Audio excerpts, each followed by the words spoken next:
The laughing tomb, the dead who never stopped smiling. There is a place in the shadow of the old Zagros mountains where shepherds say the ground still hums at dusk, a low vibration, almost like muffled laughter. It was there, under a limestone bluff now called Darkal, that a series of burial chambers were unearthed in 1971 by a team from Shiraz University. At first glance, the discovery seemed unremarkable, a necropolis of roughly 100 interred bodies, each placed with care, each wearing an ornamental clay mask. But when one mask was removed for analysis, the excavation fell into silence. Beneath the mask, the skull was not at rest, it was smiling. Not a trace of decomposition distorted the grimace, every jawbone, every mouth, was pulled into the same impossible crescent. As excavation continued, the pattern repeated, skull after skull, mouth agape in a perfect, frozen grin. The team assumed rigor mortis or binding, but the lower jaws bore no signs of ligature. Something else had shaped those expressions. The tomb was later dated to roughly 1900 BCE, belonging to a culture that never left a written name. Its architecture suggested influence from early Elamite design, yet its rituals were alien. Along the walls of the main chamber were pictograms, not of war, harvest, or gods, but of open mouths releasing streams of dots. Speech. Breath. Or perhaps laughter itself. One mural, now lost, was sketched before erosion destroyed it, a line of figures standing before a priest whose own mouth was sealed by wax. Around him, others laughed until they fell. Scholars still debate whether the mural represents punishment or celebration. A curious detail arose during osteological study. The facial bones showed symmetrical fractures along the cheeks and jaw hinges, as if the flesh had been pulled into place before death. And between teeth, residue of a resinous substance was found, pitch, hardened deep into the gums. When heated, the pitch released a faint sweet odor, and, more disturbingly, a trace of henbane, a hallucinogenic known to induce uncontrollable laughter before paralysis. It is believed the tomb's inhabitants were victims of a ritual known among later oral traditions as the Last Joy. Participants drank a mixture of fermented honey and henbane, then inhaled burning resin until convulsions contorted their faces into smiles. Only when laughter ceased were they declared ready for the quiet. Their bodies were buried as proof of divine serenity. Yet what haunts the imagination is not the ritual itself, but the aftermath. The chamber's acoustics are strangely alive, any whisper, even a breath, returns as an echo like faint giggling. Engineers measuring sound reflection in 1983 recorded a persistent frequency at 240 Hz, a resonance identical to a human laugh. It could be coincidence. Or it could be what one archaeologist called the room remembering. When the Iranian Revolution halted foreign excavations, the site was sealed. But villagers nearby claim that after heavy rain, the chamber breathes. Water seeps through cracks and releases small pockets of trapped gas, carrying an eerie vibration that sounds unmistakably like laughter. Local children still dare each other to press their ears against the hill. They call it Garistani Kondon, the laughing graveyard. One anthropologist who worked on the original site, Dr. Bahram Rasek, later confessed in an unpublished memoir. We found no tools, no offerings, no gods. Only mouths, and the echo of something that once tried to make peace with terror by smiling back at it. To this day, the tomb remains unstudied, sealed under government order. Scholars still debate whether the smiles were ritual, physiological reaction, or deliberate design, or if perhaps the entire culture of Darkal believed that only laughter could outlive death. If that were true, then perhaps their belief was not misplaced. Because even now, when night settles over that silent mountain, the wind sometimes rises through its cracks and plays upon the hollow skulls, and the desert, for just a moment, laughs with the dead. The missing month, a calendar erased from history. In the fertile plains once occupied by the forgotten city of Namrath, a place that thrived between the twin rivers long before the Assyrian kings, a single slab of baked clay baffled the scholars who uncovered it. It was not its size or artistry that confounded them, but its emptiness. The tablet contained a calendar arranged in neat columns, 12 months marked with small lunar emblems. Yet between the fifth and sixth columns lay a long, smooth void. No characters. No impressions. Only deliberate absence. At first it was dismissed as a mistake. Then they found another tablet. And another. Every record, every account ledger, every astronomical chart excavated from Namratha's ruins was missing the same period of 28 days. A whole month, gone.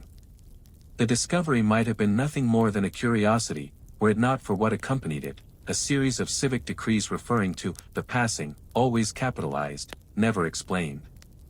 The most haunting inscription appeared on a fragmentary stele near the city gate. It read, "And when the passing comes, close your doors and speak to no one." For years, historians struggled to reconcile the omission. Some suggested a lunar anomaly, others, a lost religious festival expunged after heresy. But in the subterranean chambers beneath the palace, long collapsed and dangerous to enter, archaeologists found a mural carved into the bedrock itself.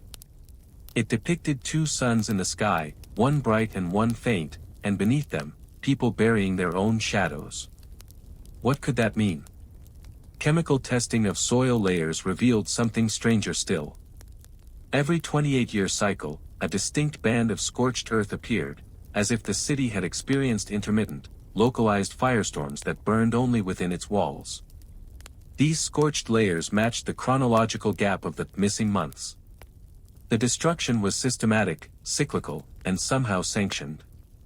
From a linguistic analysis of surviving texts, it seems the people of Namrath didn't count the lost days as time at all.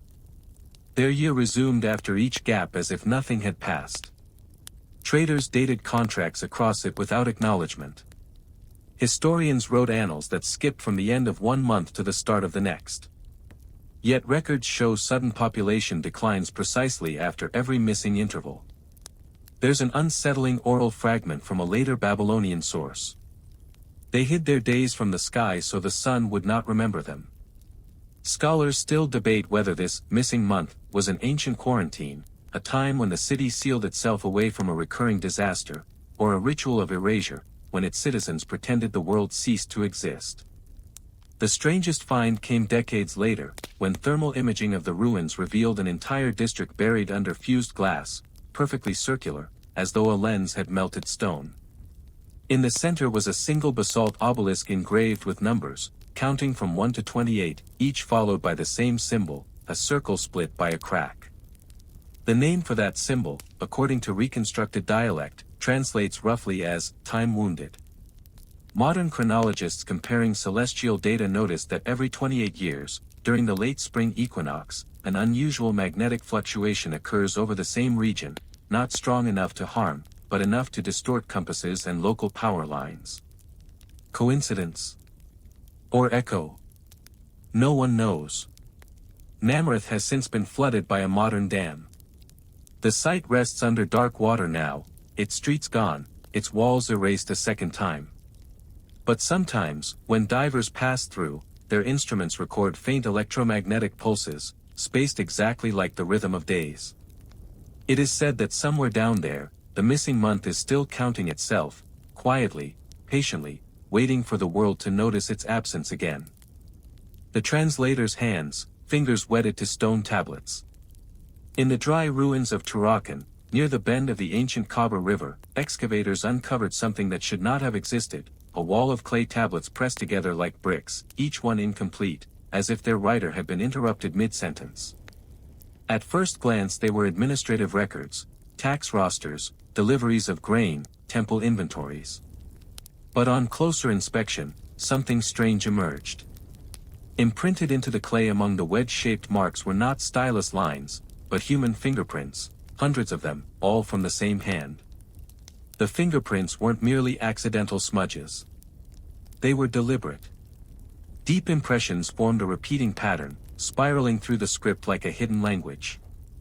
And then, in the lowest row of tablets, they found it, a severed human hand, petrified by centuries, pressed flat between layers of clay. Its fingers were splayed open, as if still writing. This was not art. It was evidence.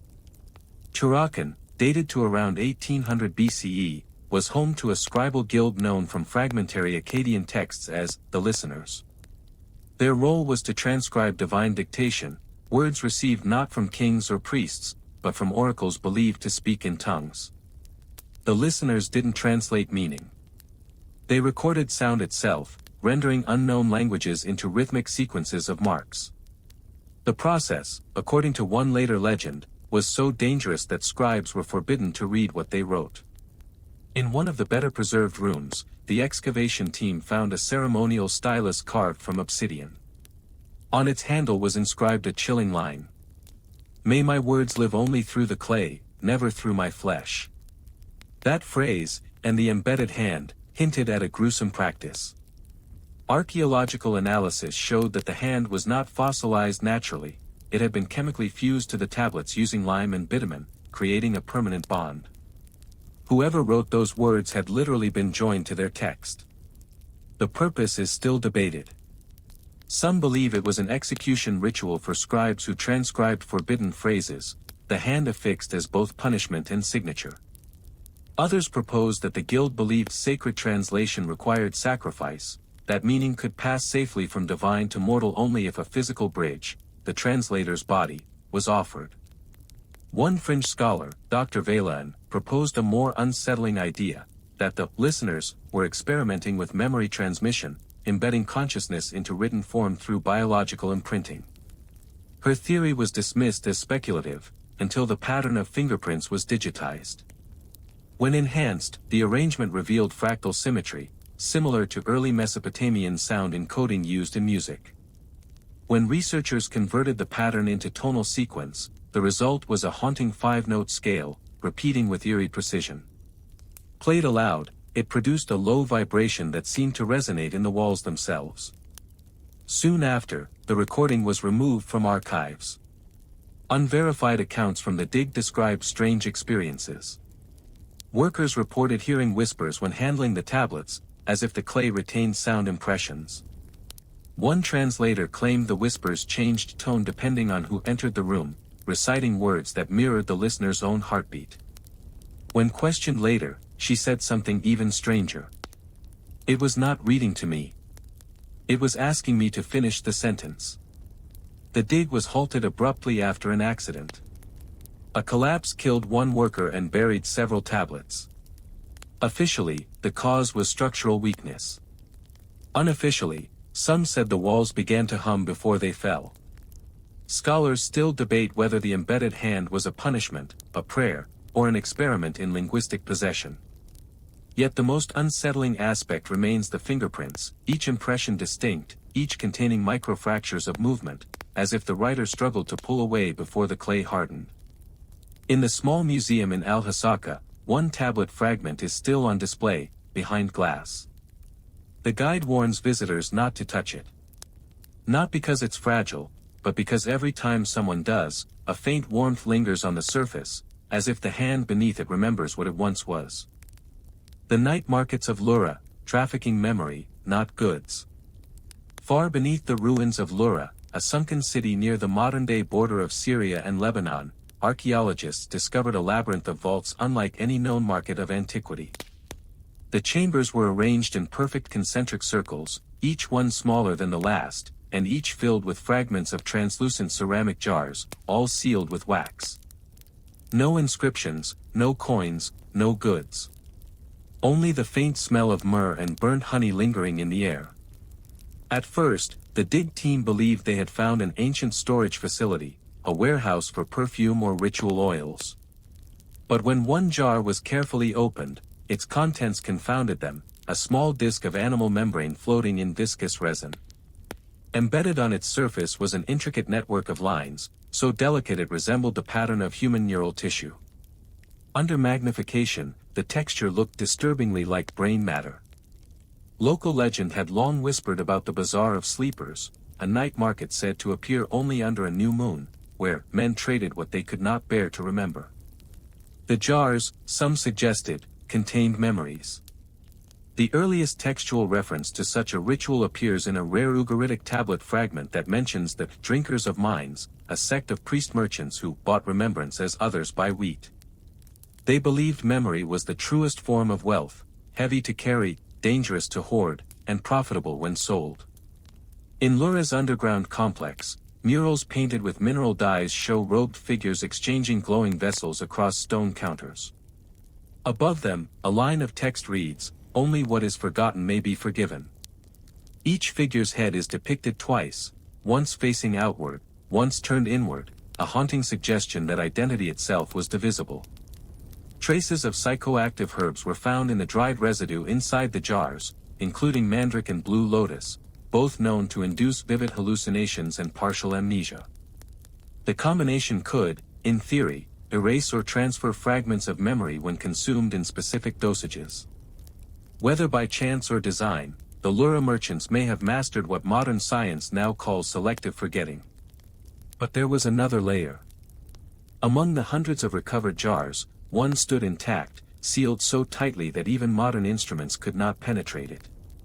When scanned using ground-penetrating radar, the jar emitted faint electromagnetic signals, low, rhythmic pulses resembling a heartbeat.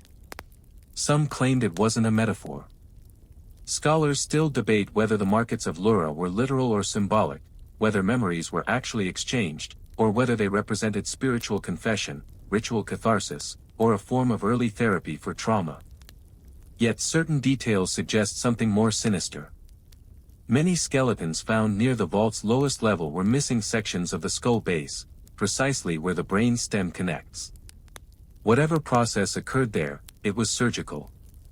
According to an obscure Phoenician account preserved in later Greek paraphrase, the traders of Lura took pain from kings and joy from thieves, until none could recall what they were. The city vanished after a cataclysmic fire, the cause unknown. When divers explored the submerged ruins in 2008, they found the water unusually conductive, rich with trace metals and organic compounds. Some reported auditory hallucinations, voices speaking in languages they didn't know. Others described feeling as if their own memories were slipping away as they descended.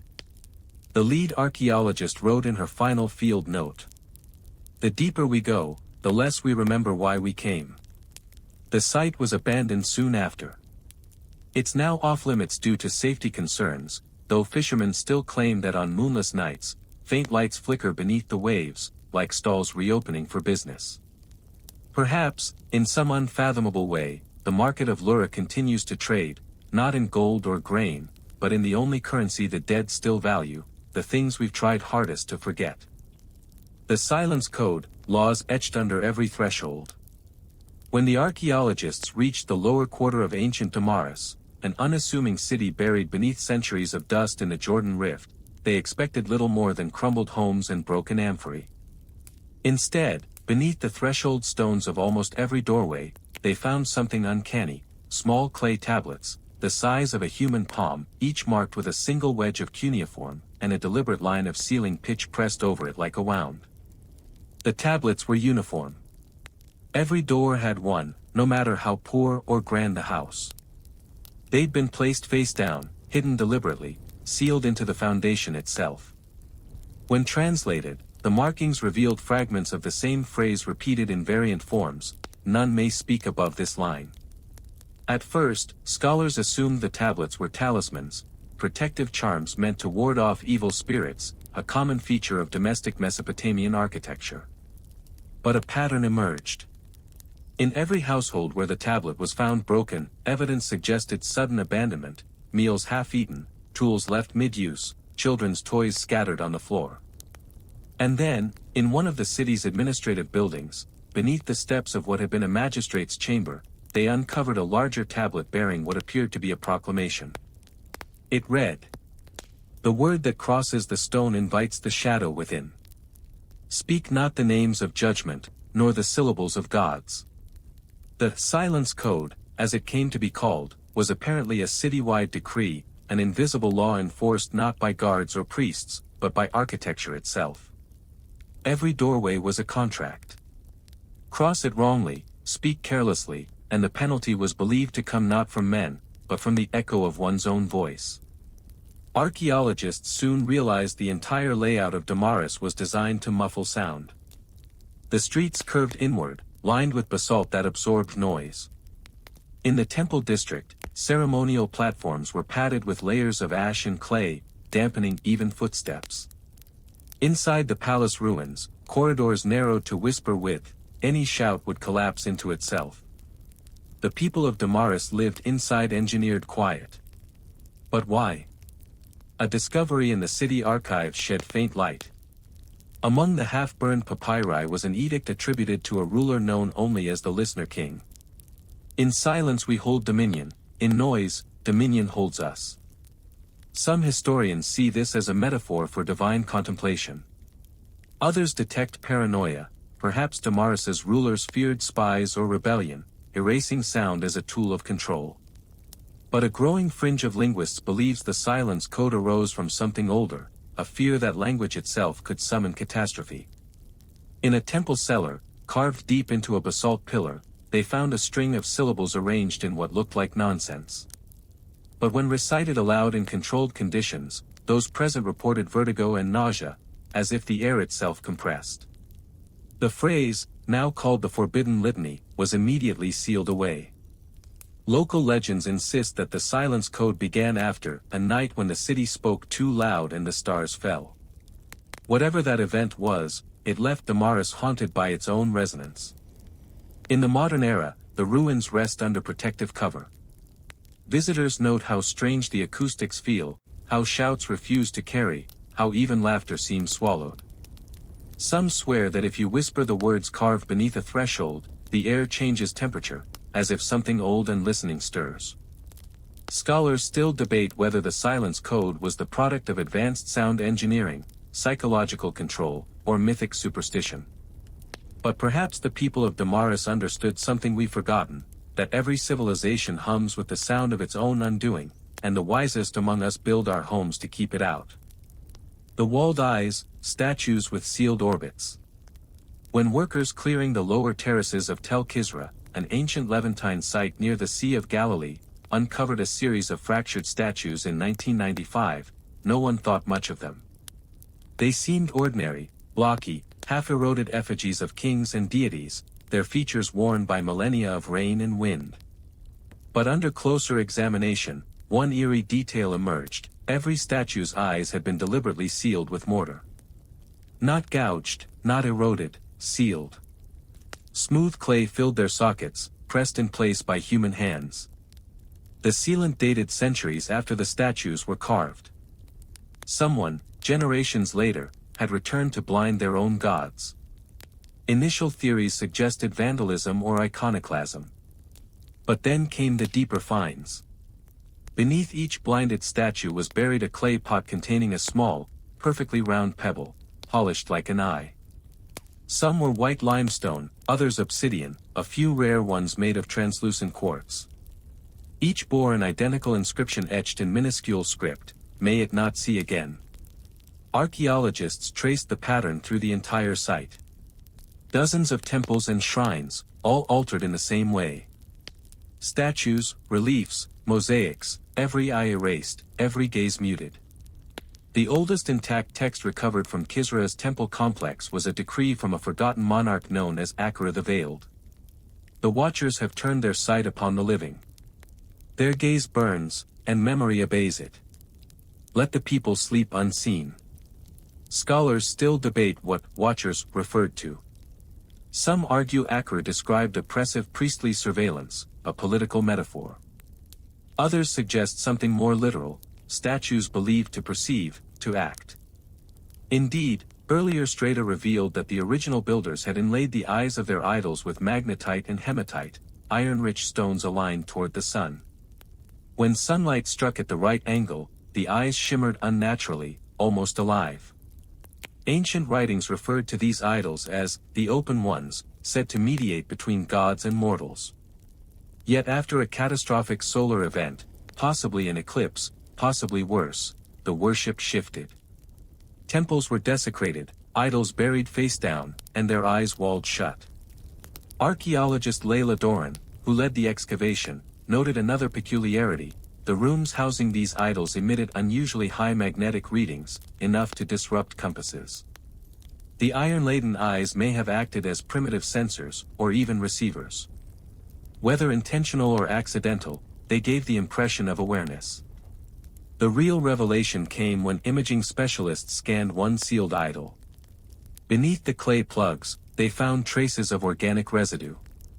Under microanalysis, it proved to be collagen and carbonized nerve fiber, human tissue, possibly from the optic nerve. Someone had grafted fragments of real eyes into the stone. Was this an offering? A superstition? Or something darker? One half-broken inscription deep in the temple reads, "We gave them our sight that they might see for us, and they turned their seeing inward." Somewhere along the line, the faithful decided the statues were no longer intercessors but predators, absorbing sight, devouring privacy. In a single generational shift, they were entombed. Local shepherds still refuse to pass the hill after dusk, claiming the stones glow faintly red on nights when the moon is gone. A few have reported finding the white ice stones scattered after storms, as if unearthed by restless hands. When Tel Kisra was catalogued for public record, one of the sealed statues was moved to a museum in Haifa. Within weeks, the storage staff covered it again. A night guard swore he saw the faintest glint behind the plaster, something wet, something reflective, looking back. Scholars still debate whether the sealing of the idols was a mass act of purification, rebellion, or mercy. But in the dark halls where those sightless gods now rest, one truth endures: some eyes were never meant to close, and others were never meant to open. The Echo Choir, buildings that remember voices. It began with a whisper in the dust. In 1987, a group of restoration engineers working to stabilize the crumbling amphitheater at Akasha, an unrecorded settlement buried beneath the Syrian desert, heard something impossible. When one worker called for a bucket, his voice returned seconds later, not as a simple echo, but as a chorus. It repeated in harmony, multiplied, weaving around itself until the sound resembled a human choir responding in song. The phenomenon might have been dismissed as an acoustic fluke if it hadn't repeated for months, always with the same melodic precision. When researchers from Damascus University arrived, they confirmed what the crew had sensed: the amphitheater's structure wasn't reflecting sound. It was storing it. Every surface, from the seats to the columns, was covered in microscopic grooves, thousands of them, carved with inexplicable regularity. Their patterns resembled both cuneiform and sound waves, undulating like the lines on a phonograph cylinder. The builders of Akasha, it seemed, had engineered their temple to capture and replay voices long after their owners had perished. Excavations revealed that the complex was not merely for performance but ritual. Murals showed robed figures facing a central stone dais while others pressed their ears to the walls, listening. Above them was an inscription in Old Akkadian. "Only those who listen will remember." The grooves in the walls contained faint residues of resin and ash. When lit with angled light, they shimmered with a fine dusting of mica, suggesting the surfaces were once polished to mirror brightness. The team speculated that these reflective coatings amplified sound vibrations, trapping them inside the mineral layers. But some evidence defied physics. When the site was scanned with sensitive audio spectrographs, faint frequencies between 200 and 400 Hz appeared, well below human hearing, yet consistent, like a pulse. Those who stayed at the site long enough began to notice something else. The longer they worked in the chamber, the more the echoes changed. Phrases whispered earlier would return hours later, but not quite the same. The pitch altered, the tone softened, and sometimes, a word or two were added that no one had said. It was as if the building itself were learning language. One of the epigraphers, Professor Shireen Halaby, made an unsettling observation in her notes. Each repetition grows more human, more certain. The walls do not mimic, they remember. The strangest discovery came when vibrations were run through one of the broken seats. The resonance formed a pattern in the dust, like ripples on water, a perfect human face, smiling faintly, mouth open as if mid-song. Scholars still debate what the Echo Choir of Akasha truly was. Some believe it was an early experiment in acoustic architecture, intended to preserve oracles' words. Others propose it functioned as a funerary monument, a way to let the voices of the dead continue their worship. A more controversial theory holds that the chamber was an instrument of control, designed to speak the will of rulers long after their deaths. When the site was sealed for preservation, one final experiment was conducted. A short phrase, "Do you remember us?" was spoken softly into the chamber and recorded. For 3 nights, nothing happened. On the 4th, at precisely midnight, the microphones caught a reply. A single voice, trembling and unmistakably human, whispered back. "We never stopped." No one returned to Akasha after that. The report was buried in archives under unresolved acoustic anomalies. Today, locals who pass near the buried dome claim to hear faint chanting on windy evenings, a harmony rising from under the sand. The desert wind seems to echo itself, answering no one and everyone at once. Perhaps, in that hollow amphitheater beneath the dust, the choir is still practicing, singing back to the silence that built it. The Salt Ledger, contracts written on the Dead Sea.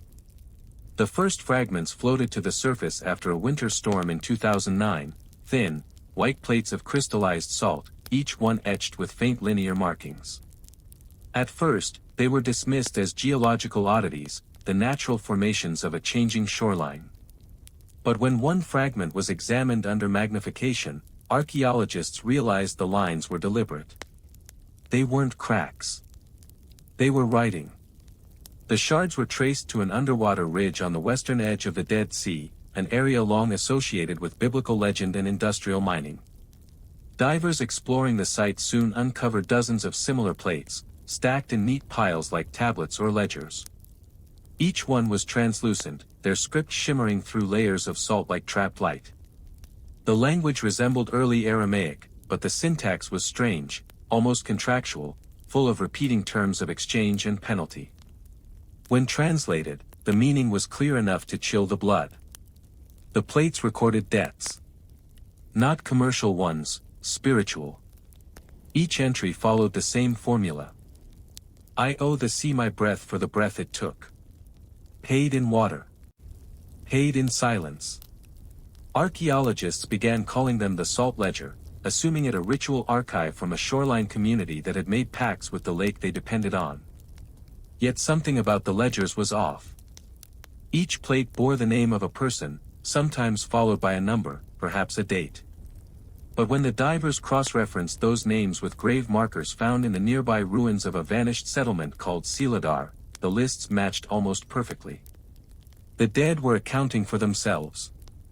The settlement's ruins lay half a kilometer inland, built from brittle stone that dissolved easily in moisture. Its houses had no doors, only narrow arches that once held hanging curtains of woven salt fiber. The walls were scorched in places, as if boiled by exposure to brine vapors. In the center stood a dry basin, ringed with smaller inscriptions reading, "To owe is to live, to be free is to drown." Historical climatologists later discovered that during the Late Bronze Age, a severe drought caused the Dead Sea's waterline to drop dramatically. Entire trade routes failed, and local communities suffered. Some adapted by constructing salt pans and ritual cisterns to extract fresh water from the air. But in Siladar, it seems, survival took on another form, an economy of offerings, where debt to the gods of the lake was paid not with crops or metal, but with people. Excavation of the dry basin revealed 15 skeletons sealed under crusted salt, their mouths open, throats packed with crystallized residue. It appeared that ritual drowning had occurred not in water, but in vapor. They were suffocated by saline mist, slowly encased where they knelt. The ledgers, when read sequentially, told a horrifying truth. The city had once tried to erase itself from divine memory. Each year, a handful of citizens volunteered, or were chosen, to pay the balance, offering themselves to the Dead Sea so that the living might be spared flood or famine. But the records did not stop there. The final entries contained signatures written twice, once in ink, once carved over with the same hand but inverted, as if signing backward. The meaning remains debated, but one interpretation stands out: these were receipts written by the dead for their own payment. The plates are now kept under controlled humidity in Jerusalem. Strangely, they never dry completely. A film of condensation forms daily, beating into tiny droplets that slide over the text like tears. Scholars still debate whether the salt ledger was a metaphor for ecological collapse, a myth of moral debt, or proof of an ancient ritual economy. Yet the divers who found them claim something more immediate. They say that when they surfaced holding the first tablet, their oxygen gauges all dropped at once, as if the air itself had been borrowed, and not yet repaid. And from the lake below, they swore they heard a hiss, like a long, wet sigh, followed by a voice whispering softly in the dark water. Paid in silence. The night midwives, deliverers of stillborn dynasties. In the limestone highlands north of modern-day Damascus lies a cave complex locals call al-Hayat, the mother of life. The name sounds benign, almost sacred, but the air around it feels wrong, sharp, metallic, like old blood. For centuries shepherds avoided it, claiming the ground around the entrance was cursed. When archaeologists entered in 2004, they found walls carved with figures of women bent over in childbirth. Each was rendered in startling anatomical detail: muscles, umbilical cords, infants mid-delivery. Yet none of the newborns were alive. Every child in the reliefs was carved without eyes. At the center of the main chamber stood an altar of smooth basalt, its surface pitted with hundreds of small depressions, each the size of a coin. In those pits, researchers found dark residue, chemically analyzed to be a mixture of milk, myrrh, and human blood. At first, the team believed the site belonged to an obscure fertility cult. But then they found the bodies. 17 female skeletons, buried upright in the walls, their spines curved inward as though braced in eternal labor. Many had broken pelvises, consistent with fatal complications during childbirth. In front of each skeleton was a small clay figurine of an infant wrapped in cloth, but when the wrappings were unrolled, the babies were only lumps of hardened clay, faceless and genderless. A single inscription, scorched into the altar stone, read, "They bore the heirs of the void so the kings might reign unbroken." Historians connected this phrase to a brief, obscure mention in a later Assyrian chronicle of the Midwives of the Moon, a clandestine guild of women who delivered royal heirs under a vow of silence, ensuring dynastic succession by any means necessary. The account hinted at substitution: when a royal birth failed, a night midwife provided another infant, alive or crafted, to take the dead child's place. If the cave shrine was theirs, it represented the darkest form of political ritual. Each stillborn heir would have been reborn symbolically, allowing the dynasty to claim divine favor uninterrupted. The midwives themselves, sworn to secrecy, were buried with their failures as both penance and preservation. But the story deepens. Among the skeletal remains, archaeologists discovered thin bronze tools unlike any known obstetric instruments: narrow tubes, fine blades, and tongs designed not to deliver a living infant, but to retrieve a lifeless one intact. One particularly haunting tablet fragment found nearby detailed a ceremony called the renewal of breath. On the third night, when the moon hides, the child is shown to no one. The midwife drinks its silence and names it anew. Blood traces on the altar indicate the midwives may have consumed part of the umbilical cord or placenta in the ritual, believing that by ingesting the breath of the dead child, they transferred its destiny to the replacement infant. Scholars still debate whether this was a real practice or a symbolic myth of renewal. But radiocarbon dating placed the cave's last use around 900 BCE, precisely when several Near Eastern royal genealogies show unbroken lines despite recorded epidemics of infant mortality. Coincidence, perhaps? Or evidence that the guild's grim service was valued enough to rewrite history? When the cave was sealed again after excavation, a small team remained behind to document acoustics for preservation. What they found chilled even the skeptics. When sound was made near the altar, any sound, even a whisper, the stone returned it faintly, not as an echo, but as a human moan, pitched low and mournful. Audio engineers confirmed it wasn't resonance or airflow. The technician who first recorded it left a brief note on her final report. "The walls sound like they're still giving birth." Since then, the site has been closed to visitors. Scholars still debate whether the night midwives were healers, conspirators, or victims of their own terrible devotion. Yet in every royal chronicle from that era, there is one phrase repeated in blessings for the newborn: let no one see his first cry. It may be the oldest surviving acknowledgement that sometimes, dynasties are not born, they are delivered by those the world was meant to forget. The masked answer, oracle responses bound to leather faces.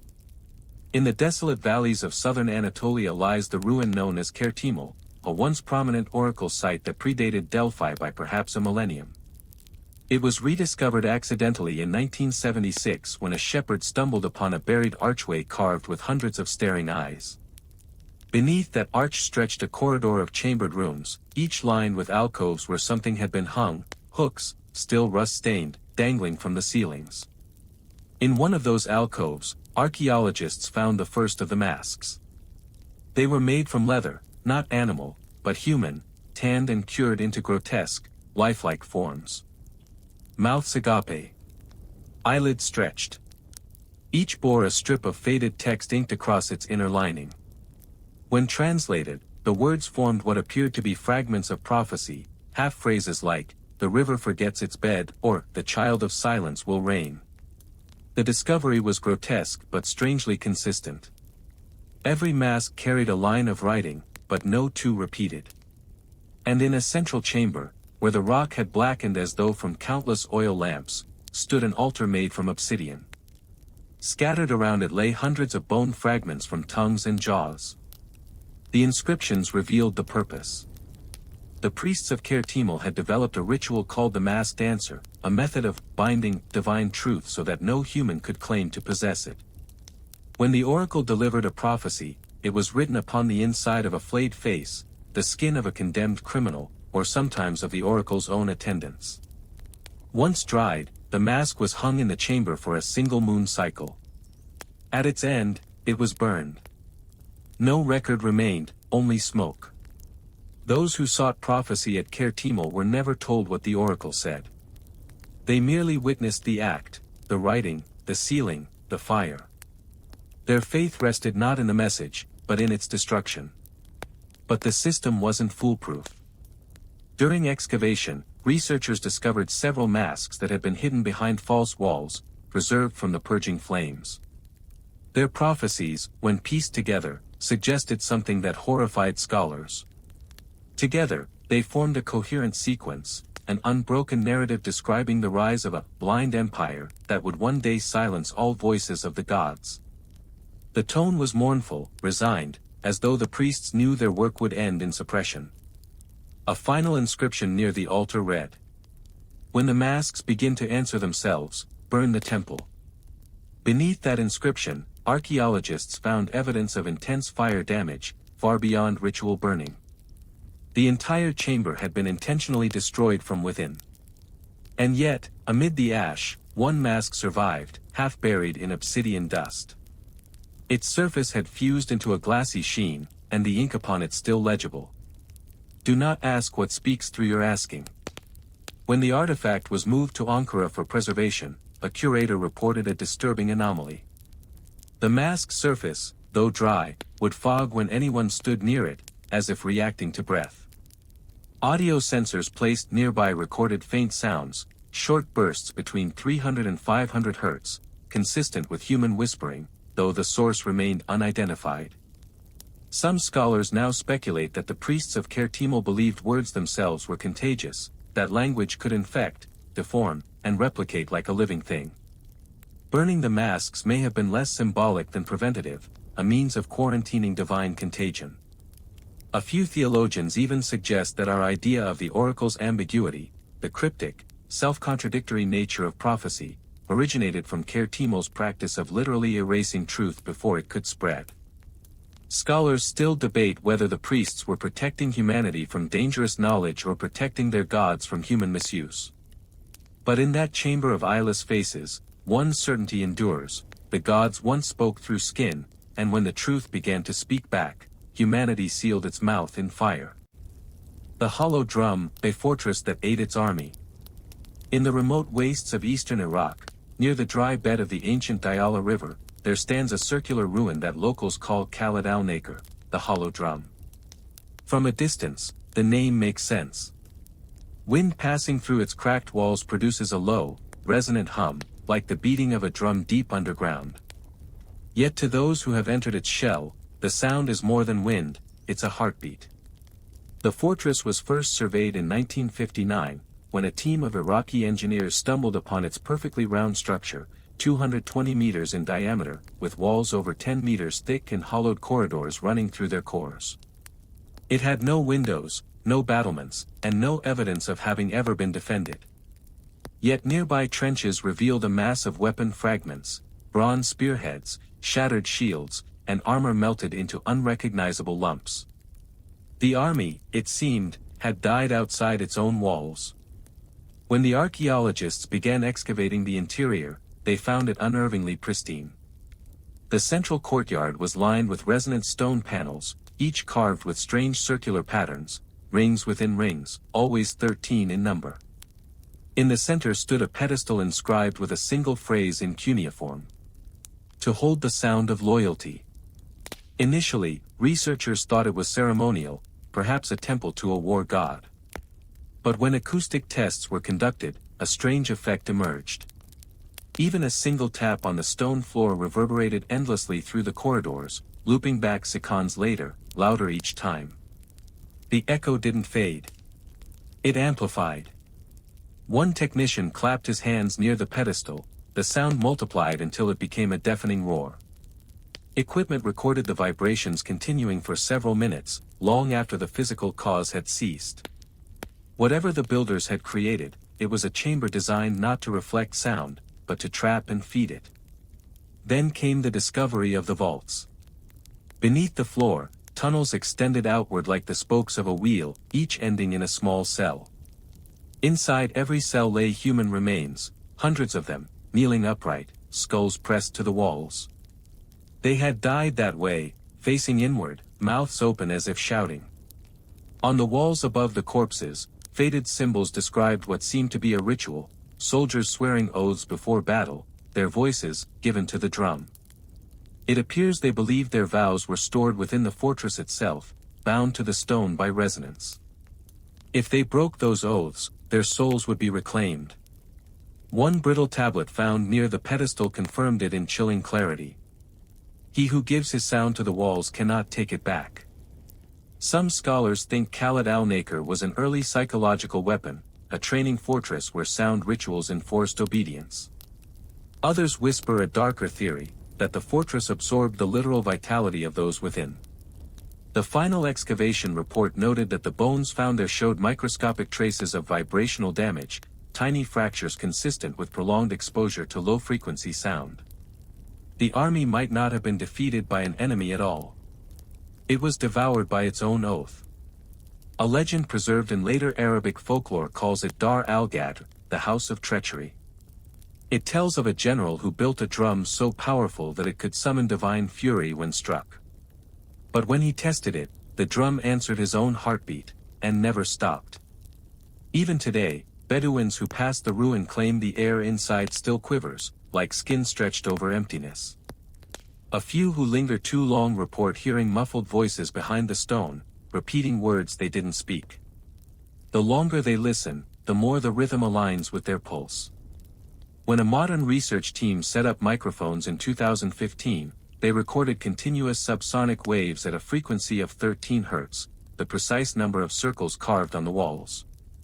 Low enough to shake the human body, to blur thought, to summon fear.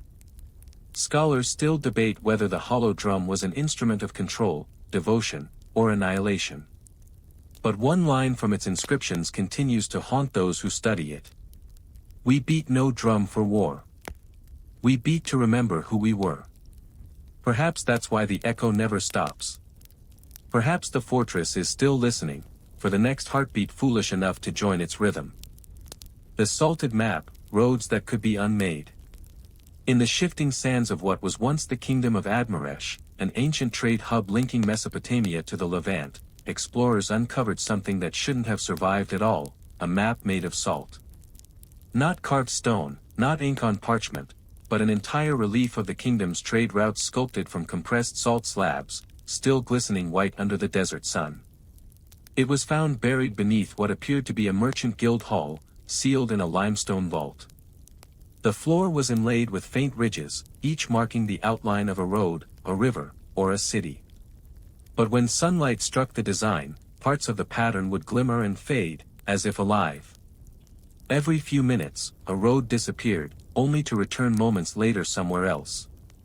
At first, researchers thought it was an optical illusion, salt reacting to heat and moisture. But then they realized that the lines corresponded to real routes that had vanished from every surviving record. Entire cities mentioned in earlier cuneiform trade ledgers were gone, untraceable in any known geography. On one wall of the vault, an inscription offered a hint. The roads must forget the armies. According to the partial chronicles recovered nearby, Admaresh had been repeatedly invaded by rival empires. Each time, its cartographers would perform a ritual called the dissolution of path. When a road was about to fall into enemy hands, they would record its position on a salt map like this one, and then, in a ceremony at dusk, pour water from sacred cisterns over the slab, dissolving the roads. As the salt melted, so too, they believed, would the invaders' memory of the way. It sounds like superstition, but there was more. In 1967, scientists analyzed mineral deposits from the map's surface and found traces of potassium nitrate, a desiccant, mixed deliberately with the salt. The mixture could produce controlled chemical reactions when exposed to moisture, releasing faint vapors that distort vision. Those vapors, in an enclosed room, could temporarily impair spatial perception. It seems the people of Admaresh might have weaponized cartography. An accompanying tablet described the ritual in chilling detail. We draw the line that none may cross, and when the moon swells, we make the sea walk over it. In later years, stories emerged among desert tribes of wandering roads, pathways that appeared under starlight and led travelers in circles until dawn. Some claimed the roads themselves were cursed, others whispered they were alive, seeking new routes to remember. One modern theory proposes that Admaresh engineers embedded magnetic minerals beneath key roads, altering compass readings to confuse foreign armies. Whether the salt maps were spiritual or scientific, the effect was the same, erasure made tangible. The final blow came with the discovery of a second vault, smaller but intact. Inside lay dozens of empty jars once filled with water, their lids stamped with the symbol for memory. Beneath them, an inscription. When the world learns to walk without us, the map will turn to dust. Scholars still debate whether Admaresh fell to war, drought, or its own obsession with self-erasure. The city vanished from record soon after its last map was sealed. In 2005, after a rare storm swept across the excavation site, workers reported seeing faint white lines glowing beneath the sand, like veins of salt rising through the earth, forming brief, flickering paths that vanished when touched. One archaeologist followed them until they ended in open desert, where nothing stood but a single fragment of inscribed stone, etched with words barely visible through corrosion. You cannot conquer what forgets itself. Scholars who study the artifact now keep it in a humidity-controlled vault in Amman. Every so often, during storage checks, they find a fine dusting of salt spread in lines across the floor, lines that map no known terrain. And each time they sweep it away, the dust reforms by morning, as though the map is still remembering itself, road by road, from the other side of forgetting. The widow's column, statues that kept time of mourning. It was discovered in fragments across the Acropolis of the lost city of Thalesh, where the marble terraces overlook what used to be a river delta, now silt and reeds. A column stood there, half toppled, half swallowed by mud, its surface coated with a dark resin that oozed anew each spring. For centuries, villagers called it the widow's stone, believing the sticky black droplets that seeped from it were the tears of the bereaved. When archaeologists finally analyzed the substance in 1983, they were astonished to find it was not simple pitch or sap but a mix of bitumen, animal fat, and human blood. That was only the beginning of the mystery. The column was carved not as a single monument but as 27 stacked drums, each engraved with the names of citizens and the year of their deaths. The drums were aligned to rotate independently. When the archaeologists reconstructed its lower half, they discovered that the outer inscriptions aligned into sentences if turned in certain ways, phrases like, "The sun mourns at noon," and, "Do not forget to grieve." At first, it seemed like a poetic accident. But when the rotations were charted by date, an eerie pattern appeared. Every layer aligned to mark the anniversary of a citywide event: plagues, floods, invasions. And on those anniversaries, the column bled. A network of tiny channels had been carved through its core, connected to clay cisterns buried below. Those cisterns contained residue of a blood-like substance enriched with iron and formalin analogues, a deliberate formula designed to congeal and thaw with changing temperature. When the column heated under the spring sun, the liquid rose to the surface and emerged through the cracks, creating the illusion of a weeping monument. But who built it, and why? An inscription on one of the middle drums, nearly eroded to nothing, offered a chilling clue. For the wives who kept the city alive when its men fell silent. Scholars reconstructed fragments of civic law from tablets found nearby, revealing that Thalesh had enforced an unusual social rule. Widows of soldiers were forbidden to remarry or leave the city for 7 years after a war. Instead, they were required to participate in a rite of continuance, visiting the column each month to offer drops of their own blood, pricked from the hand, to feed the monument's internal reservoirs. The ritual was both memorial and surveillance. By bleeding for the city, the widows proved loyalty to its dead. By marking time, the city kept its grief alive as civic duty. According to a fragmentary hymn found at the site, the column was said to remember the morning, counting years not by stars but by sorrow. Some interpret this as metaphor, Thalesh's devotion to remembrance as a form of power. Others believe the column was a functional timekeeper, perhaps a primitive barometer using viscosity changes to measure seasons. Yet oral legends recorded from nearby villagers say otherwise. They claim the column's weeping coincided not with natural heat but with the return of specific names, those whose descendants had stopped leaving offerings. The stone, one elder said, cries when it is forgotten. In 1989, during a controlled experiment, researchers measured the temperature of the stone at various points. At midnight, when the air had cooled, the surface unexpectedly warmed, bleeding in thin rivulets without sunlight. The pattern formed around one name on the upper drum, Isela, widow of Kereth. No one could explain it. Scholars still debate whether the widow's column was a feat of hydraulic engineering, a ritual calendar, or something more intimate, a city's living conscience carved into stone. The monument stands behind protective glass now, sealed against air and moisture, yet the resin continues to form beneath the surface. Every spring, without fail, it weeps anew. Perhaps Thalesh built its own memory into marble, so it could never truly heal. Perhaps grief, once institutionalized, becomes its own religion, a clock that measures not hours, but absence. And if one listens closely on those warm nights when the resin drips into the cistern below, the sound is not unlike a heartbeat, slow and patient, keeping time for the dead. The tamed storm, priests who bottled lightning. In the high plains of what is now southeastern Turkey, where the air hangs thick and metallic before each summer storm, lies a ruin known as Halamar's Spine. It is a jagged sequence of basalt towers rising in perfect alignment along a ridge, each hollow inside, each capped with a crown of fused glass. For decades, no one could explain how the tops had melted so cleanly, or why the surrounding soil was magnetized enough to disrupt compasses and radios. Then came the carvings. Inside one tower's inner chamber, archaeologists uncovered a series of bas-reliefs showing men in long, feathered cloaks raising rods toward a churning sky. Around them, lightning descends not in destruction but in ribbons, tamed, coiled like serpents, gathered into jars. Each vessel is marked with a spiral and a hand. Below it, the inscription reads, "We gave form to the fire that runs through clouds."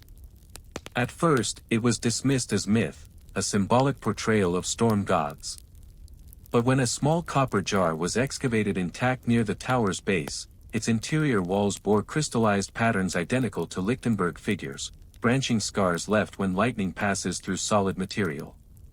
Traces of melted metal were fused to the bottom. If genuine, this meant the priests of Halamar had found a way to capture lightning. Testing of surrounding soil revealed high concentrations of iron ore and natural quartz veins, perfect conductors. Combined with the tall basalt spires and metal rods embedded in their summits, the site may have functioned as an enormous primitive lightning farm. The jars, buried deep inside, would have stored electrical residue. Ancient science. Ritual spectacle. No one could decide. According to cuneiform tablets recovered a mile away, the priests called themselves the Wrath Takers. They claimed to harvest the god's breath to calm the sky. Villagers from nearby settlements were required to bring offerings during storms, usually animals, sometimes humans, believing that each bolt the towers caught was one less strike against the people. But the writings end abruptly. The final lines describe a storm too vast to cage. Afterward, Halamar's spine was abandoned, its towers half collapsed, the surrounding land vitrified into green glass. One extraordinary fragment, found later, recounts the aftermath in chilling brevity. The fire we tamed forgot its name. Modern electrical engineers who studied the site confirmed that under certain conditions, basalt spires embedded with metal could indeed draw lightning repeatedly, creating a controlled but unstable discharge pattern. The priests may have been the earliest high-voltage experimenters, without understanding that their success was their ruin. Still, there are stranger details. In the deepest tower, scientists recorded persistent low-frequency hums, 20 Hz, the edge of human hearing, emanating even on clear days. No storm. No wind. Just an inaudible vibration, constant as breathing. Local shepherds refuse to climb the ridge.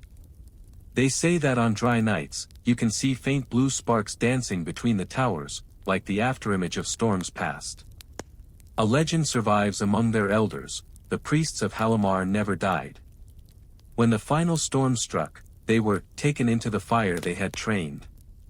Now, each tower hums with the residue of their voices, eternally calling for thunder that will never answer. Scholars still debate whether the bottled lightning was real electricity or ritual metaphor, a manipulation of fear and wonder to maintain power. But the evidence of magnetization, melted glass, and fused metals makes coincidence difficult to accept.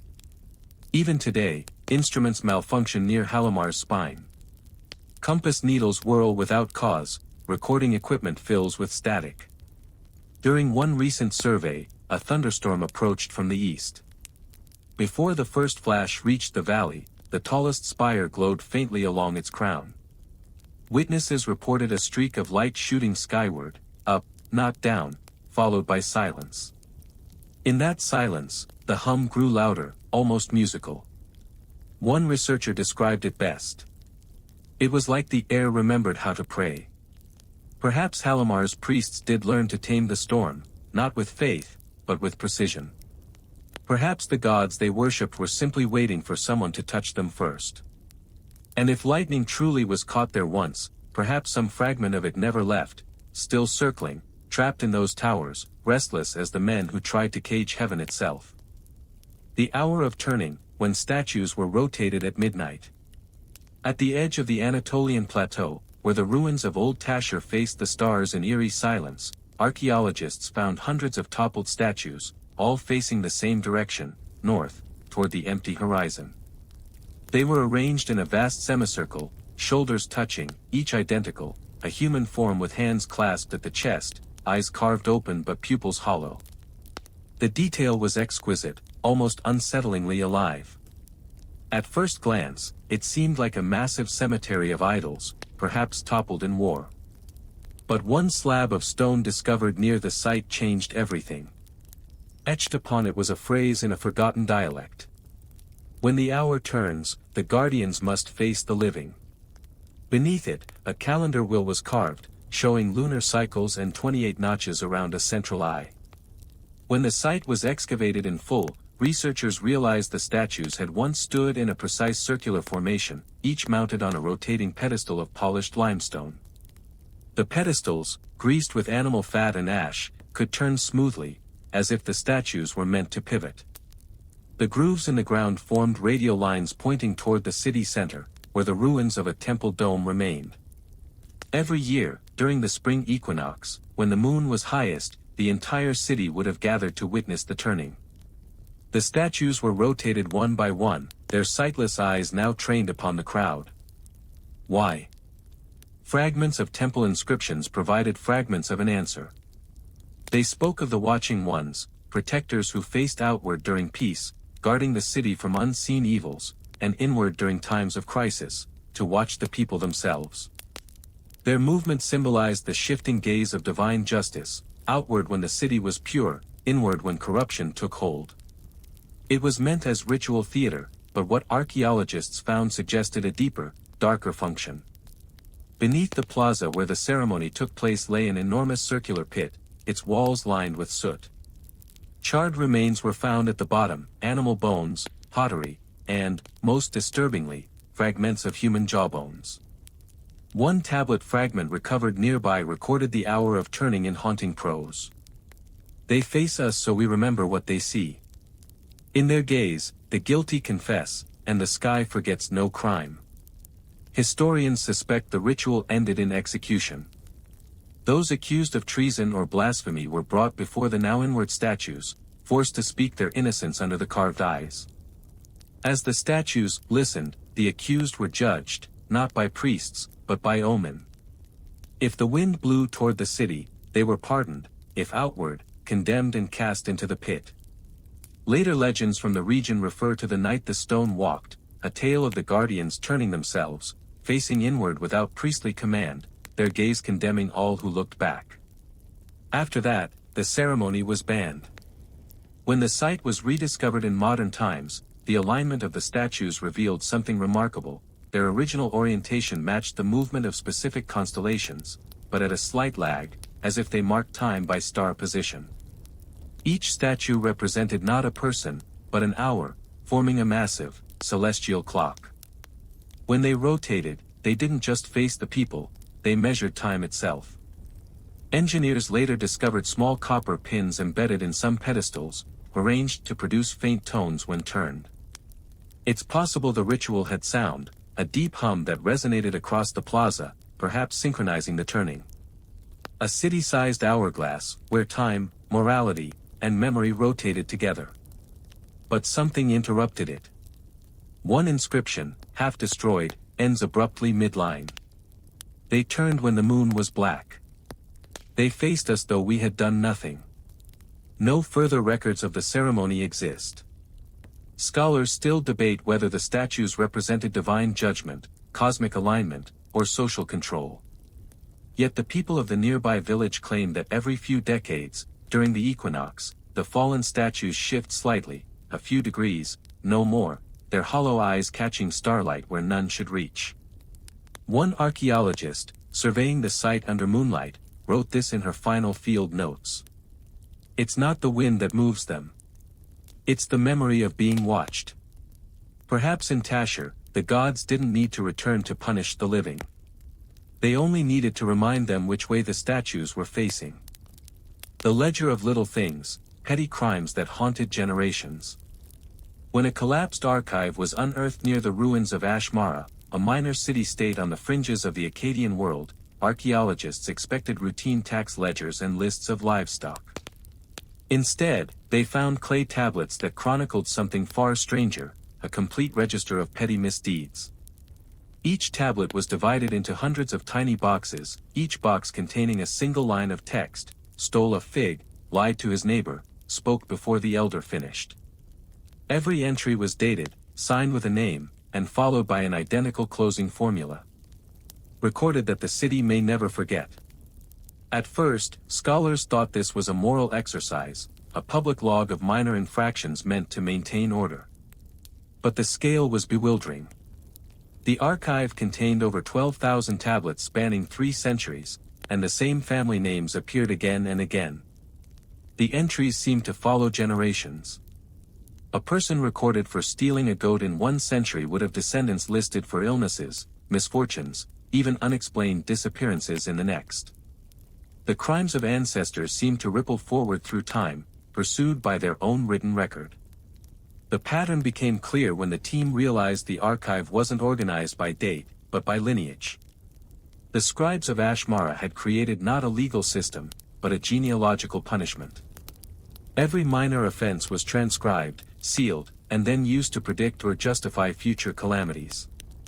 A broken bowl, a failed harvest, a sudden death, all could be traced to an ancestor's petty sin. The law itself demanded it. One inscription over the archive's entrance read, "There is no small sin, only small remembrance." The archive became known among scholars as the Ledger of Little Things. And the deeper they read, the more sinister it grew. Some of the later tablets didn't just record offenses, they prescribed actions for descendants to balance the entry. Many of these balancing acts involved acts of self-denial, fasting, blindness, silence. Others were far darker. One tablet commanded a son to return the fruit his forefather took by blood. Another instructed, simply, bury her voice. In the lowest level of the archive, archaeologists found the remains of a child's skeleton surrounded by broken tablets. Every tablet contained the same family name. The people of Ashmara, it seemed, believed that guilt could not die, only be inherited, until someone willingly carried it into the grave. The site's inscriptions also suggest that guilt had a physical manifestation. Many texts mention the black dust, a powder sprinkled over each tablet as the scribe spoke the accused name aloud. When the site was excavated, traces of that same powder were found throughout the chamber, rich in lead, sulfur, and an unidentified organic compound. Exposure caused dizziness and vivid dreams. Perhaps, to the ancients, those hallucinations were the city's conscience speaking back.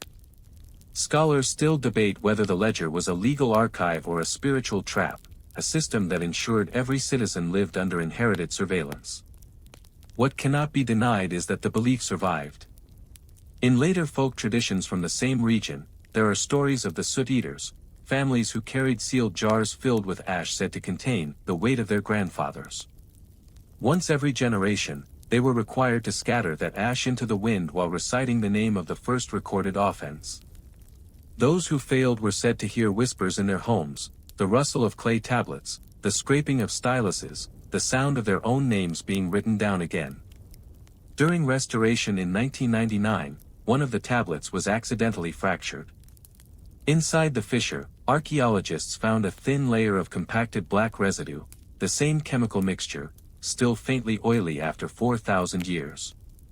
The researcher who handled it described feeling a tingling in her fingertips for hours afterward. Her final note in the dig log was short. "It feels like being remembered."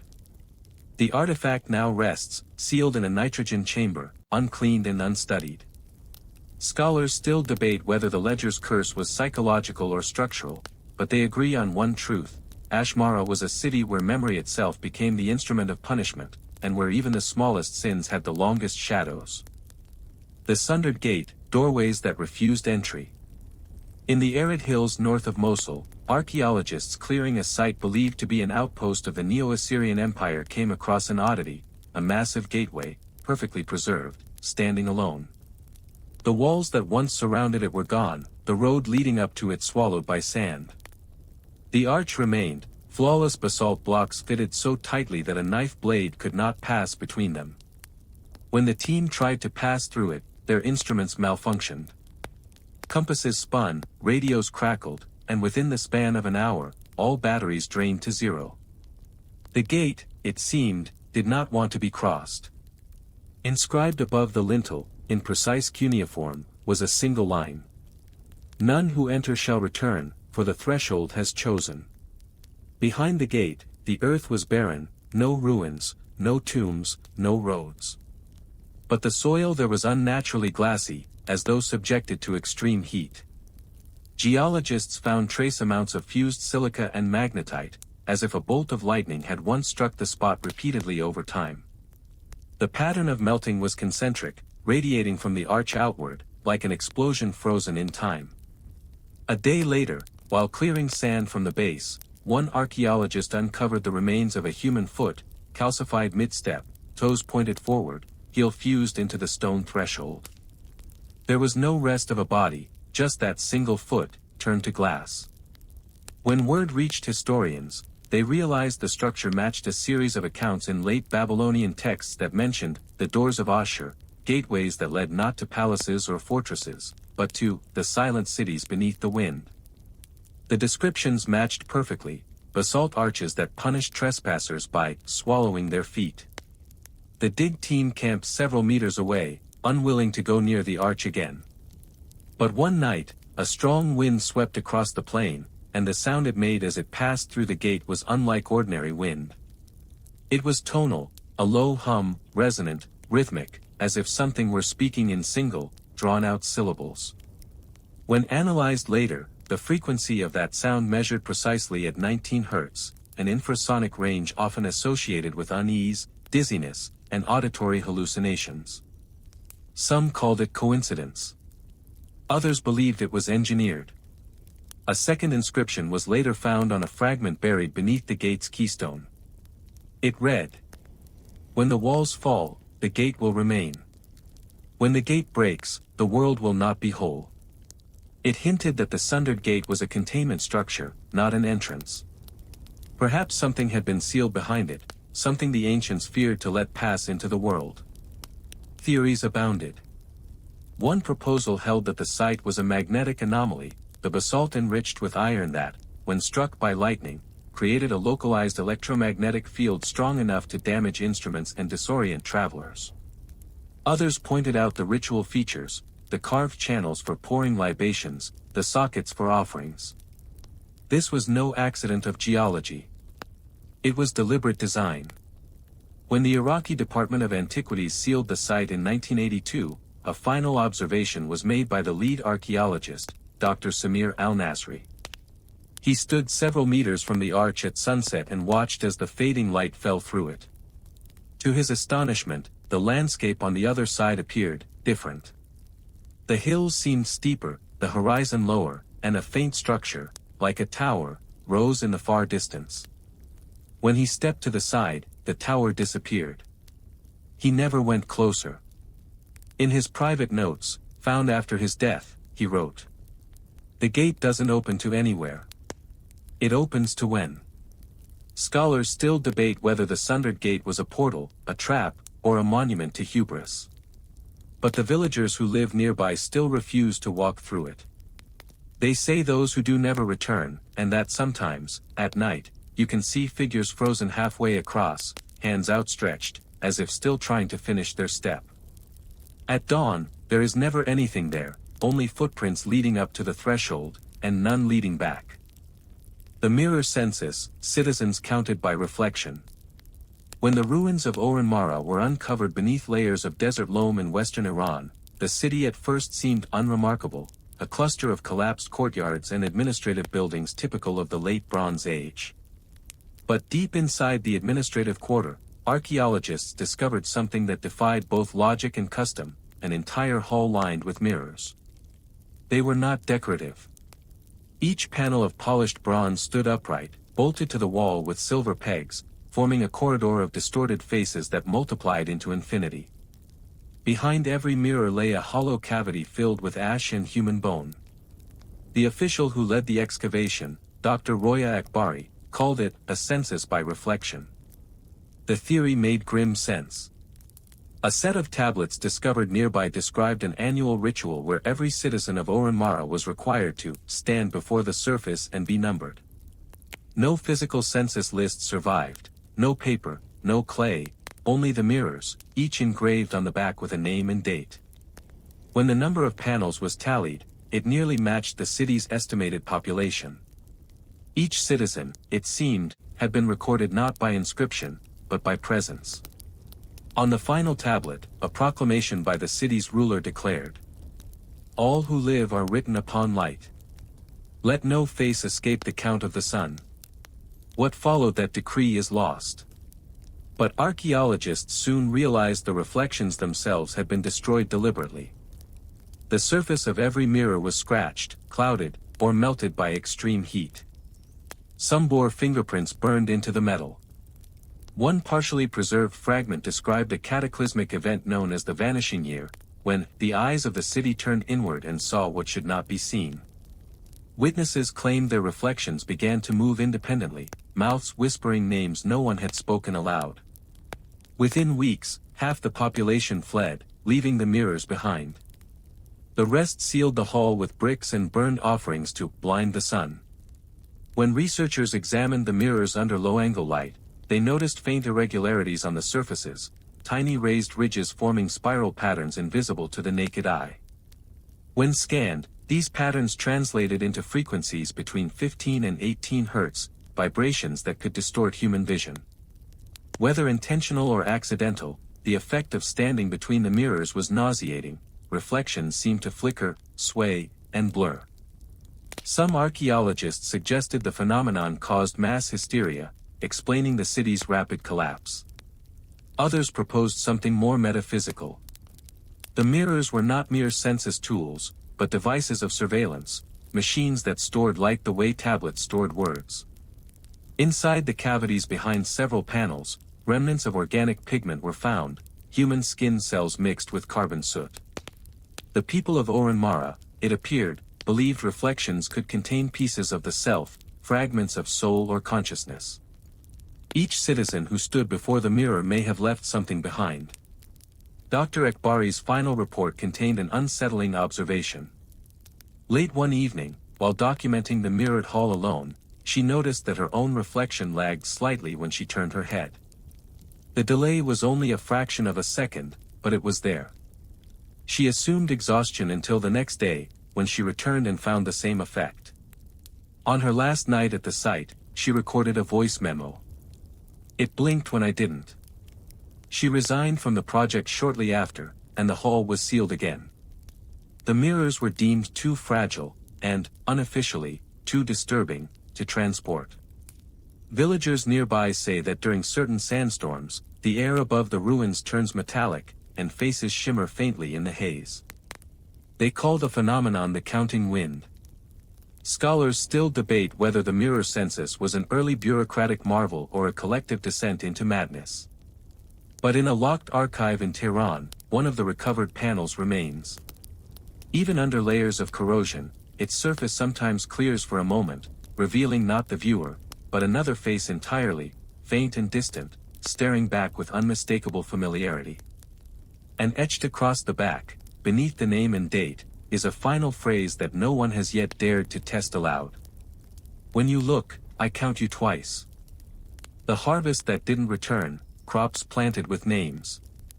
In the heart of what is now northern Jordan lies a desolate field the Bedouin call Saker's Garden, a name whispered more than spoken, as if to say it aloud might wake something still beneath the soil. It looks unremarkable, dry terraces, sparse weeds, the ghosts of furrows cut into clay thousands of years ago. But according to local legend, no crop has grown there since the year of the named seed. When a joint expedition from Amman and Oxford excavated the terraces in 1998, they uncovered dozens of clay seed jars arranged in careful rows, each sealed with wax and stamped with a human name. Not the names of gods or kings, but ordinary people. Hadia, son of Murrah. Tariq, daughter of Nor. Hundreds of them. Inside, the jars contain seeds, wheat, barley, lentils, each mixed with trace amounts of pulverized bone and hair. Analysis confirmed the remains were human. At first, scholars thought they'd stumbled upon a funerary garden, a field of offerings where crops were planted to honor the dead. But the texts found nearby told a far darker story. One surviving inscription, carved into a boundary stone, read, "The land remembers those who take and do not return." The text referred to a drought that had lasted 7 years. Food stores vanished, and famine drove the farmers of Saker to desperation. In a last attempt to restore fertility, the city's high priests devised a ritual called the returning planting. Each citizen was commanded to offer a piece of their body, hair, skin, blood, or bone, to bind their breath to the soil. In exchange, they were promised that when the harvest came, their portion would be returned. But the harvest never came. Every account stops abruptly in the same year. When the next spring arrived, the field sprouted nothing but pale, hollow stems, plants that grew without leaves, their stalks dry and translucent like bone. Excavated remains of those plants, incredibly well preserved, showed cellular structures unlike any known species. The stems were porous, as if designed to carry something heavier than water. Worse still, beneath those roots, archaeologists found human remains, not scattered, but positioned. Bodies curled in fetal postures, packed directly under the furrows, as though the earth itself had buried its farmers. In the temples of nearby ruins, a set of stone tablets offered a haunting epilogue. The final entry from the city's record keepers reads, "We sowed our names to live, but the land took the letters and forgot the words." One theory suggests that, when famine struck, the ritual became a method of population control. The priests demanded sacrifice disguised as salvation, and when the people offered their essence to the soil, they became part of the mythic narrative of return. Another interpretation, more poetic but equally grim, is that the people of Sakar believed in an intimate reciprocity with the land, that what they took from it, they must eventually give back. But there's one more mystery. Several of the sealed seed jars contain not human remains, but crystalline fragments resembling amber. Inside some, researchers found traces of microscopic carbon, the kind associated with burnt flesh. Others, when warmed slightly, exuded a faint, sweet scent and a static electrical charge, enough to trigger instruments. Whatever was mixed into the seeds had preserved something, perhaps a biological trace, perhaps something more metaphysical. In 2010, during a limited re-excavation, a single surviving furrow was tested with modern seeds. For weeks, nothing happened. Then, overnight, pale shoots appeared, perfectly aligned with the ancient rows. But when researchers examined them, the stalks had no chlorophyll. Under the microscope, each plant cell contained what appeared to be intricate latticework, patterns faintly spelling human names in their structure. The field was resealed the next day. Today, the locals refuse to till the soil, claiming that if you plant anything there, the ground asks for your name. Some say that during the hottest nights, you can see faint lights moving among the terraces, like fireflies, but slow, deliberate, marking where each name once grew. Scholars still debate whether Sakar's garden was a failed agricultural experiment, a famine cult's last gesture of faith, or a rare case of collective self-burial. But one inscription carved on a surviving plowshare still chills anyone who reads it. The harvest that did not return waits for the planters who will. The Whisper Treasury, coins minted with secrets inside. In the shattered vaults beneath the ancient trade city of Yuvash, archaeologists uncovered the strangest currency the Bronze Age ever produced. It came to light in 1974, when a cave collapse revealed a hoard of small silver coins packed in resin jars. At first, they looked ordinary, thin, circular, each stamped with a sunburst and an inscription in Old Hurrian script. But when one coin cracked during cleaning, it emitted a faint hiss, like escaping breath. Inside the coin was a hollow chamber. It measured less than a millimeter deep, sealed by two halves of silver welded so precisely that the seam was invisible. Within that cavity lay a trace of organic residue, not corrosion, not air, but something oily and complex.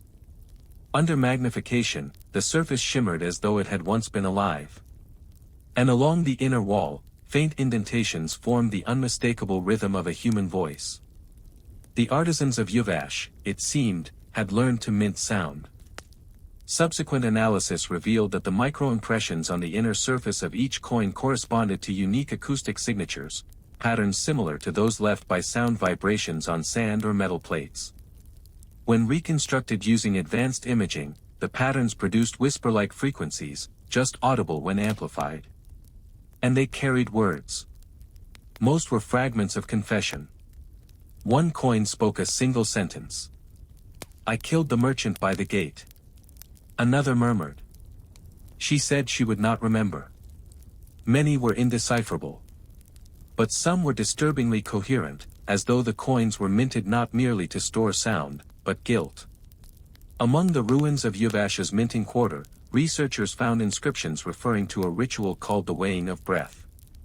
Merchants accused of deceit were required to confess their crimes aloud as molten silver was poured into molds before them. The sound of their breath, striking the metal as it cooled, was said to become trapped inside. The coins produced during these ceremonies were then circulated into the city's economy, currency charged with private sin, passed from hand to hand like contagion. To carry such a coin was to bear another's burden. To spend it was to spread the secret further. One particularly well-preserved tablet, recovered from the temple adjacent to the mint, describes the process in meticulous detail. The mouth speaks into the cup of silver, and when it hardens, the voice is owed. None may melt what remembers. The phrase, "what remembers," appears repeatedly in Yuvash's records, suggesting that these coins were not symbolic. They were literal repositories of speech, their silence a physical contract between guilt and society. When modern scholars attempted to recreate the process in laboratory conditions, pouring molten silver while speaking into the mold, faint resonances were indeed captured. Though the words were indecipherable, the acoustic fingerprints matched the structure of the ancient coins almost perfectly. And yet, the mystery deepened. During restoration, several coins that had lain undisturbed for centuries began to emit faint static sounds, detectable only on ultrasensitive microphones. These sounds appeared most often when the coins were handled or exposed to warmth, as if touch or breath awakened something inside. The archivist who catalogued them wrote in a private note, "When I lifted the coin to my ear, I thought I heard a woman sigh. Not a recording, a presence." Scholars still debate the nature of the phenomenon. Some argue that ancient metallurgists may have inadvertently created early resonant devices capable of storing trace vibrations, a kind of primitive phonograph. Others claim the voices are myth, coincidences of metal fatigue and wishful hearing. But in local folklore, Yuvash's coins are not forgotten. Desert traders still tell stories of the Whisper Treasury, a buried chamber filled with coins that murmur to one another, trading confessions endlessly in the dark.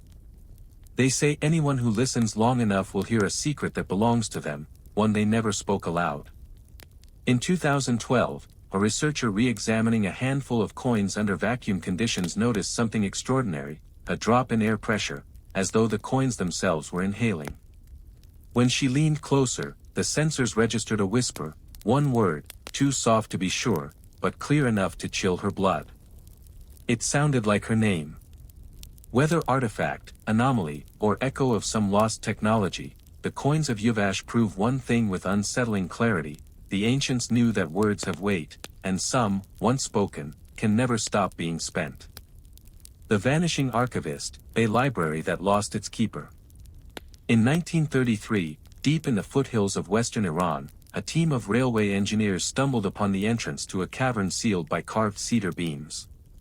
When they pried them loose, what they found inside stunned them: row upon row of clay tablets, stacked on wooden shelves that had somehow survived millennia. The chamber smelled faintly of cedar oil and dust, and at its center, seated upright, was a skeleton, perfectly posed at a desk, quill still in hand. The engineers had accidentally uncovered what would later be called the Library of Dazmir, one of the most complete ancient archives ever found. Its tablets chronicled an entire kingdom that did not appear in any known history: trade laws, astronomical observations, even domestic letters, all written in a script blending Akkadian and something older, something never seen elsewhere. The archivist, whoever he was, seemed to have been its final guardian. But as researchers catalogued the tablets, they discovered something deeply unsettling. The records were immaculate up to a certain date, and then, without warning, began to erase themselves. Words on the uppermost tablets faded day by day, strokes of cuneiform vanishing like ink dissolving in water. Within weeks, some tablets were blank. When the team tried to photograph them, the emulsion on the negatives failed. Even modern infrared scans returned nothing but the faint outlines of what had once been text. And on the final readable tablet, the last line ever written by the archivist read, "They are coming to take back what was written." The writing style changed abruptly in the final entries. Where earlier records had been precise and bureaucratic, the last few were frantic: reports of letters crawling, words unbinding themselves, and voices whispering in the wet clay. The archivist wrote that he had been commanded to destroy the collection but refused, believing that the library's contents were meant to outlast the gods themselves. Then, one by one, the shelves grew empty. Excavation of the chamber revealed strange anomalies. The temperature inside the library was 10 degrees lower than the surrounding rock. Compasses refused to settle. A faint humming could be heard at the threshold, like breathing through stone. And the skeleton's quill, when examined, proved to be made of bone, human bone, the shaft drilled and filled with black resin. As the research continued, several members of the team reported the same dream, walking through endless corridors of clay tablets, all blank, hearing someone writing just out of sight. One of them claimed to glimpse a shadow seated at a desk, turning to look up, not startled, but patient, as if waiting. The project's lead epigrapher, Dr. Hassan Obeidi, became obsessed. He believed the library's disappearance was not decay, but withdrawal, that the information itself was being reclaimed by the same force that had once inspired it. He hypothesized that the people of Daysmere had discovered a way to store not just words but intent, thought embedded in matter. When their civilization fell, the knowledge refused to die quietly. It began to erase itself, to prevent rediscovery. In 1935, Obeidi vanished. His tent remained untouched, his field notes open on the desk. The last entry read: "The archivist is not dead. He is only waiting to be rewritten." When the site was re-examined decades later, the skeleton at the desk was gone. Only the bone quill remained. The surviving tablets are now stored under climate control in Tehran, but even there, they continue to fade. Scholars who have studied them note that the blank ones still leave impressions on those who touch them, phantom shapes, like invisible text pressed into skin. One researcher described feeling something writing back. Scholars still debate whether the vanishing archivist was a real scribe, a mythic custodian, or something more symbolic, a metaphor for how memory itself decays, and how every civilization must someday watch its own story dissolve. Yet those who've entered the Daysmere vault whisper that the room still feels inhabited. When the lights go out, you can hear a soft scratching, not from rats, not from shifting stone, but from somewhere close by, as if a stylus were pressing once again into clay, careful and deliberate. And if you follow the sound too closely, they say, it stops. Then, on the shelf beside you, a new tablet appears, blank, smooth, waiting. Conclusion. Across centuries and continents, each of these 21 remnants speaks with the same quiet voice: the past does not rest. It breathes through ritual, through stone, through objects that refuse to forget what we try to bury. The ancients knew that memory was never passive, it had teeth. Their monuments, their tools, even their dead were built not only to preserve life, but to haunt it. Perhaps that is the final thread binding them all, a desperate faith that the act of remembering could outlast ruin. Whether etched in salt, sealed in glass, or whispered into silver, their voices still murmur beneath our own. And maybe, as we study them, we continue their work, becoming archivists ourselves, unwitting keepers of every story that refused to stay buried. Because in the end, history is not what happened. It's what won't stop happening.